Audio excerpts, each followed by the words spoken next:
பகுஜன் சமாஜ் கட்சியின் மாநில தலைவராக பொறுப்பு வகித்த ஆம்ஸ்ட்ராங் சென்னை பெரம்பூரில் கடந்த ஜூலை மாதம் 5ஆம் தேதி மர்ம நபர்களால் வெட்டி படுகொலை செய்யப்பட்டார். இவரது கொலைக்கு பல்வேறு அரசியல் கட்சியினரும் கண்டனம் தெரிவித்தனர்.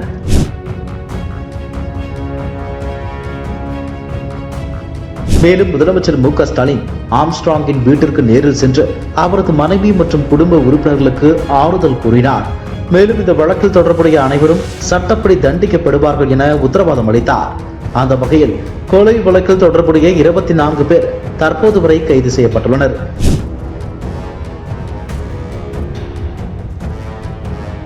மேலும் ஒருவர் காவல்துறையினரால் என்கவுண்டர் செய்யப்பட்டுள்ளார்.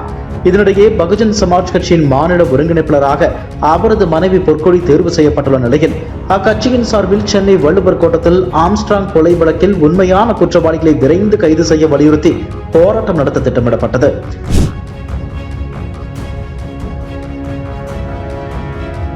அதன்படி 9ஆம் தேதி மாலை வள்ளுவர் கோட்டத்தில் நடைபெற்ற இந்த போராட்டத்தில் ஆம்ஸ்ட்ராங்கின் மனைவியும் பகுஜன் சமாஜ் கட்சியின் மாநில ஒருங்கிணைப்பாளருமான பொற்கொடி, இயக்குனர் ப. ரஞ்சித் உட்பட 1500க்கும் மேற்பட்டோர் கலந்து கொண்டனர்.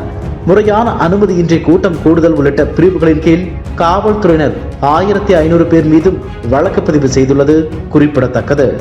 இதுபோன்ற செய்திகளை மேலும் தெரிந்து கொள்ள எங்களது யூடியூப், ஃபேஸ்புக் மற்றும் ட்விட்டர் ஆப்களை சப்ஸ்கிரைப் செய்யவும்.